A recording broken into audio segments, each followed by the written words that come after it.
ശരിക്കും മക്ഡൊണാൾഡ്സിലെ ആ ഒരു വർക്കും ജോബും ഒക്കെ സാറിന് ഇതിൽ ഒരുപാട് യൂസ്ഫുൾ ആയിട്ടുണ്ടായിരുന്നു. അത് എന്ന് പറഞ്ഞാൽ അബാദ് ഫുഡ്സ് എന്ന് പറയുന്നത് ഇന്ത്യയിലെ തന്നെ അല്ലെങ്കിൽ സൗത്ത് ഇന്ത്യയിലെ ഗ്യാരണ്ടി ആയിട്ടും ഒരു ഫസ്റ്റ് ഓർഗനൈസ്ഡ് ഫുഡ് സപ്ലൈ കമ്പനിയാണ് ഈ ഹൊറേക്ക ഡിവിഷനിലേക്ക്.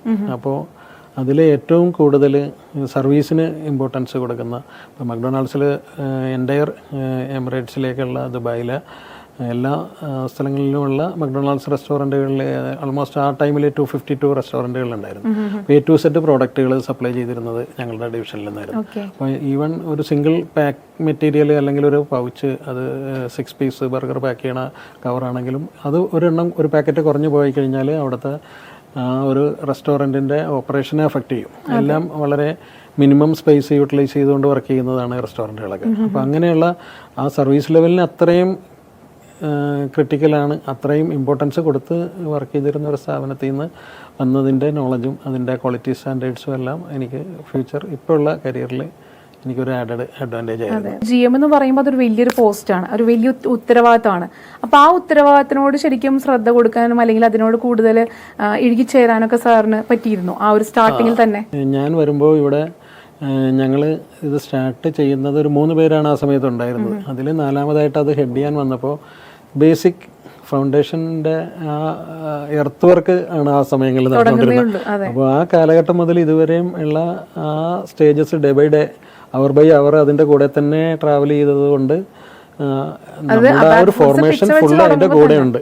ആ സമയം കാലം മുതലേ ആ ബിസിനസ്സിലുണ്ടാകുന്ന കാര്യങ്ങൾ അല്ലെ ഫ്യൂച്ചർ ബിസിനസ്സിനുള്ള സ്കോപ്പുകൾ, പ്രോഡക്റ്റിൻ്റെ കാര്യങ്ങൾ, ഇതെല്ലാം നമ്മൾ ബൈ ഹാൻഡ് എക്സ്പീരിയൻസ് ഉള്ളത് കൊണ്ട് പിന്നീട് ആ ഡെസിഗ്നേഷൻ ചേഞ്ചസ് ഒരിക്കലും നമ്മളുടെ എൻ്റെ ഒരു വർക്കിൽ അഫക്റ്റ് ചെയ്തിട്ടില്ല. ഇല്ല.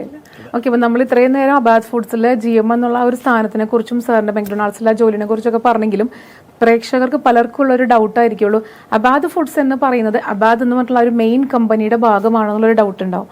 ആ ഡൗട്ട് ഒന്ന് പ്രേക്ഷകർക്ക് വേണ്ടി ക്ലിയർ ചെയ്ത് കൊടുക്കാവോ? നല്ലൊരു ക്വസ്റ്റ്യനാണ്.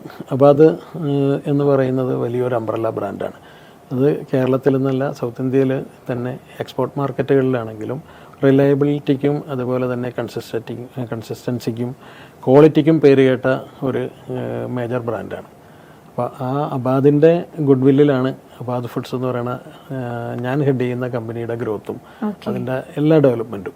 അപ്പോൾ അബാദിന് തന്നെ അബാദ് ഗ്രൂപ്പിൽ ആണ് Abad builders, Abad hotels, Abad fisheries, ഇത്രയും 3 സെഗ്മെൻ്റാണ്. അബാദ് ഫിഷറീസ് എന്ന് പറഞ്ഞാൽ എക്സ്ക്ലൂസീവ്ലി അത് എക്സ്പോർട്ട് കമ്പനിയാണ്. അതിൻ്റെ ഒരു ഡൊമസ്റ്റിക് സെയിൽസ് ഡിവിഷനാണ് അബാദ് ഫുഡ്സ്. അതായത് Abad resorts, Abad builders and Abad fisheries. Abad ഫിഷറീസിൽ വരുന്നൊരു ശാഖ അല്ലെങ്കിൽ ഒരു ചെറിയൊരു കുട്ടി അബാദ് ഫുഡ്സ് ആണെന്ന് വേണമെങ്കിൽ പറയാം നമുക്ക്, അബാദ് ഫുഡ്സിൻ്റെ ആ ഒരു മേഖല അല്ലേ? തീർച്ചയായിട്ടും. അത് അബാദ് ഫുഡ്സ് ഇന്ത്യൻ മാർക്കറ്റിലെ സപ്ലൈ ഉദ്ദേശിച്ചുകൊണ്ടാണ്. അപ്പോൾ അതിനുണ്ടായിരുന്ന ഒരു അഡ്വാൻറ്റേജ് എന്ന് പറഞ്ഞു കഴിഞ്ഞാൽ അത് നമ്മളിപ്പോൾ എക്സ്പോർട്ട് മാത്രം ചെയ്യുന്ന, എക്സ്പോർട്ട് ക്വാളിറ്റി മെയിൻറ്റെയിൻ ചെയ്യുന്ന, എല്ലാ സ്പെസിഫിക്കേഷൻസും ക്വാളിറ്റി സ്റ്റാൻഡേർഡ്സും ഓഡിറ്റ് റിക്വയർമെൻറ്റ്സും ഫുൾഫിൽ ചെയ്യുന്ന ഫാക്ടറികളിലാണ് ഈ അബാദ് ഫുഡ്സിന് വേണ്ടി നമ്മൾ ഇവിടെയുള്ള ഹോട്ടലിലും റെസ്റ്റോറൻറ്റിലേക്കും ഒക്കെ സപ്ലൈ ചെയ്യാനുള്ള സാധനങ്ങളും പ്രിപ്പറേഷൻ എല്ലാം നടക്കുന്നത്. അതുകൊണ്ട് ആ എൻ്റയർ ഫെസിലിറ്റിയുടെ ക്വാളിറ്റി നമ്മുടെ ഓരോ പ്രോഡക്റ്റിനും ഉണ്ടായിരുന്നു. അപ്പം അങ്ങനെയാണ് ഈ അബാദ് ഫുഡ്സിൻ്റെ ആ ഒരു എക്സ്പോർട്ട് അല്ലെ വേൾഡ് ക്ലാസ് ഫുഡ് പ്രോഡക്ട്സ് എന്നുള്ള ഒരു ക്യാപ്ഷനാണ് ഞങ്ങൾ യൂസ് ചെയ്യാറുള്ളത്. ആ ഒരു standard premium quality. Correct sir, അപ്പം അബാദ് ഫിഷറീസിന്റെ ഒരു ശാഖയാണ് അബാദ് ഫുഡ്സ് എന്ന് പറയുന്നത്. അപ്പം അബാദ് ഫുഡ്സിൽ എത്രത്തോളം പ്രോഡക്ട്സ് ഉണ്ട്, ഏതൊക്കെയാണ് പ്രോഡക്ട്സ്? അബാദ് ഫുഡ്സിൽ മെയിനായിട്ട് അബാദ് ഫുഡ്സ് എന്ന് പറയുന്നത് 100% റെഡി ടു കുക്ക് പ്രോഡക്ട്സ് ആണ്. അതിൽ നമ്മളിപ്പോൾ ഫിഷിൻ്റെ കാര്യങ്ങളിലൊക്കെ ആണെങ്കിൽ ഹോൾ ഫിഷ്, അത് ക്ലീൻഡ് കട്ട് റെഡി ടു കുക്കാണ്. കംപ്ലീറ്റ് അതിൻ്റെ ഗട്ട്, ഹെഡ്, ടെയില് ഇങ്ങനെയുള്ള കാര്യങ്ങളെല്ലാം മാറി. ഇപ്പോൾ കറി കട്ട്സൊക്കെ ആണെങ്കിൽ ബോൺലെസ് സ്കിൻലെസ് കറി കട്ടുകൾ, ഇങ്ങനെയുള്ള യൂസ് ചെയ്യാൻ പാകമായിട്ടുള്ള പ്രോഡക്റ്റുകളാണ് അബാദ് ഫുഡ്സിൻ്റെ എൻ്റയർ പ്രോഡക്റ്റ്. അപ്പം ഞങ്ങൾ സ്റ്റാർട്ട് ചെയ്തപ്പോൾ സീ ഫുഡ് ബേസ്ഡ് മാത്രമേ ഉണ്ടായിരുന്നുള്ളൂ. അതാണെങ്കിൽ അത് ക്ലീൻഡ് ഫിഷ്, ക്ലീൻഡ് പ്രോൺസ്, ഇതുപോലെയുള്ള സാധനങ്ങളെല്ലാം ഉണ്ടായിരുന്നു. പിന്നെ സ്ക്വിഡ്, ഒക്ടോപ്പസ്, കട്ടിൽ ഫിഷ്, ലോബ്സ്റ്റർ, ഇങ്ങനെയൊക്കെയുള്ള റെയറായിട്ടുള്ള എക്സോട്ടിക് ഐറ്റംസ് എല്ലാം ഉണ്ടായിരുന്നു. പിന്നെ നമ്മുടെ ബിസിനസ് എക്സ്പാൻഡ് ആയി വരുമ്പോൾ ഈ product supply we cannot restrict to the seafood varieties.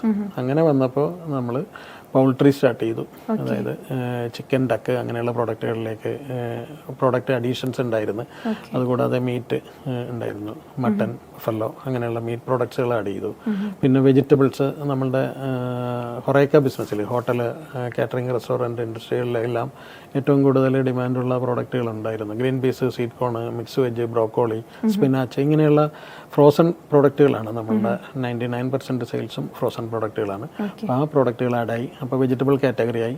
പിന്നെ ഞങ്ങളുടെ റെഡി ടു ഫ്രൈ എന്ന് പറയുന്ന ഒരു ഡിവിഷൻ സ്റ്റാർട്ട് ചെയ്തു. അപ്പോൾ അതിനുവേണ്ടി അബാദ് എക്സ്പോർട്സ് ഒരു ഫാക്ടറി ഞങ്ങൾക്കായിട്ട് വിട്ടു തന്നു. അത് കൊച്ചിയിൽ മാലിപ്പുറം എന്ന് പറയുന്ന സ്ഥലത്താണ്. അവിടെ ഈ കട്ട്ലറ്റ്, നഗറ്റ്സ് ഇങ്ങനെയുള്ള സമോസ ഇതുപോലെയുള്ള റെഡി ടു ഫ്രൈ പ്രോഡക്ട്സുകളുടെ ഒരു ഡിവിഷൻ സ്റ്റാർട്ട് ചെയ്തു.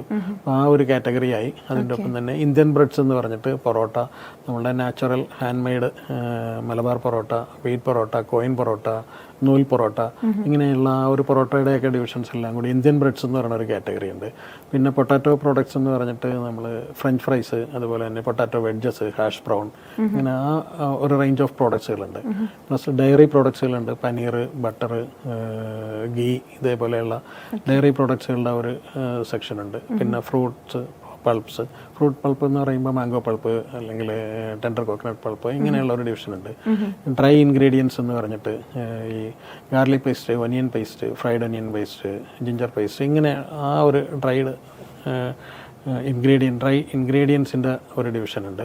ഇത്രയൊക്കെ പ്രോഡക്റ്റ് കാറ്റഗറികൾ ഉണ്ട്. ഓൾമോസ്റ്റ് ഒരു ഹോട്ടൽ ഇൻഡസ്ട്രിയിലേക്ക് വേണ്ട എല്ലാ പ്രോട്ടീൻ പ്രോഡക്ട്സുകളും നമ്മളിപ്പോൾ കവർ ചെയ്യുന്നുണ്ട്. അതായത് ഹോട്ടൽ ഇൻഡസ്ട്രി, കേറ്ററിംഗ് ഇൻഡസ്ട്രിയാലും അല്ലെങ്കിൽ ഒരു വീട്ടിലേക്ക് ആവശ്യമായിട്ടുള്ള ഒരു കിച്ചണിലേക്ക് ആവശ്യമുള്ള എല്ലാ ഫുഡ് പ്രോഡക്ട്സും, അതായത് ഞാൻ നേരത്തെ പറഞ്ഞ 750 ഫുഡ് പ്രോഡക്ട്സ് എന്ന് പറയുമ്പോൾ ഇറ്റ്സ് എ വാസ്റ്റ് ഏരിയ. അപ്പം അത്രയും ഫുഡ് പ്രോഡക്ട്സ് ഹാൻഡിൽ ചെയ്യുന്ന കമ്പനിയാണ് അബാദ് ഫുഡ്സ് എന്ന് പറയുന്നത് അല്ലേ?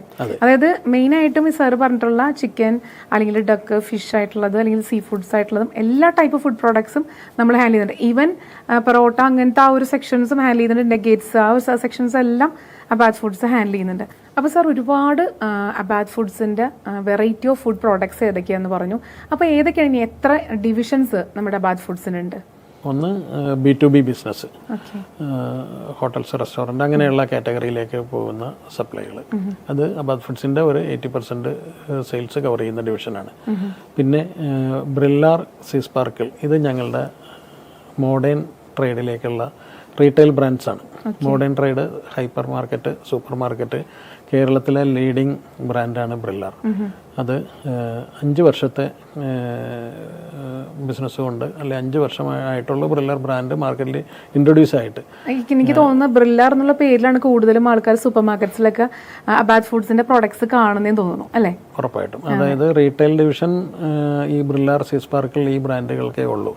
അപ്പോൾ അത് ഈ ബ്രില്ലാർ ബ്രാൻഡിനെ കുറിച്ച് പ്രത്യേകിച്ച് പറയാനുള്ളൊരു കാര്യം, വലിയ മാർക്കറ്റിങ്ങിൻ്റെ സപ്പോർട്ടുകളോ അല്ലെ മാർക്കറ്റിംഗ് ഇവൻറ്റ്സോ എഫർട്ടോ ഒന്നുമില്ലാതെ പ്രോഡക്റ്റ് ക്വാളിറ്റി കൊണ്ടും പ്രോപ്പർ സർവീസ് കൊണ്ടും മാത്രം ഡെവലപ്പായ ഏറ്റവും കൂടുതൽ നമ്പർ 1 ബ്രാൻഡായിട്ട് കേരളത്തിൽ ഇപ്പോൾ ഉള്ളത് ബ്രില്ലാറാണ്. അത് നെസ്റ്റോ, ലുലു ഇതേപോലെയുള്ള വലിയ വലിയ സൂപ്പർ മാർക്കറ്റുകൾ ഓൾമോസ്റ്റ് 1100+ ഹൈപ്പർ സൂപ്പർ മാർക്കറ്റുകളിൽ കേരളത്തിൽ ബ്രില്ലാർ ബ്രാൻഡ് അവൈലബിളാണ്. ബ്രില്ലാർ, സീ സ്പാർക്കിൾ എന്ന് കൂടാതെ ഫ്രഷ് ഡിവിഷന് വേണ്ടി മാത്രം ഞങ്ങൾക്ക് ഒരു ബ്രാൻഡുണ്ട്. അതാണ് വൈൽഡ് ഫിഷ് എന്ന് പറയുന്നത്. ഇനീഷ്യലി അത് സ്റ്റാർട്ട് ചെയ്തത് സീ ഫുഡ് ബേസ്ഡ് ആയിട്ട് മാത്രമായിരുന്നു. പിന്നീട് ഞങ്ങൾ അതിൻ്റെ ക്യാപ്ഷൻ ഒന്ന് ചേഞ്ച് ചെയ്ത് സീ ഫുഡ് ആൻഡ് മോർ എന്ന് പറഞ്ഞ് ആഡ് ചെയ്ത് ഇപ്പോൾ അതിൽ പൗൾട്രി, മീറ്റ് അങ്ങനെയുള്ള സാധനങ്ങളെല്ലാം ഉണ്ട്. അതിന് 2 ഷോപ്പുണ്ട്. ഒന്ന് ന്യൂക്ലിയസ് മാളിൽ ഒരു വൈൽഡ് ഫിഷിൻ്റെ ഷോപ്പുണ്ട്. പിന്നെ അബാദ് ചുള്ളിക്കൽ ഹോട്ടലിൻ്റെ താഴെ ഒരു അബാദ് വൈൽഡ് ഫിഷിൻ്റെ ഷോപ്പുണ്ട്. ഇത് രണ്ടും റീറ്റെയിൽ പ്രോഡക്ട്സുകൾ വീടുകളിലേക്ക് ഹോം ഡെലിവറി ഉണ്ട്.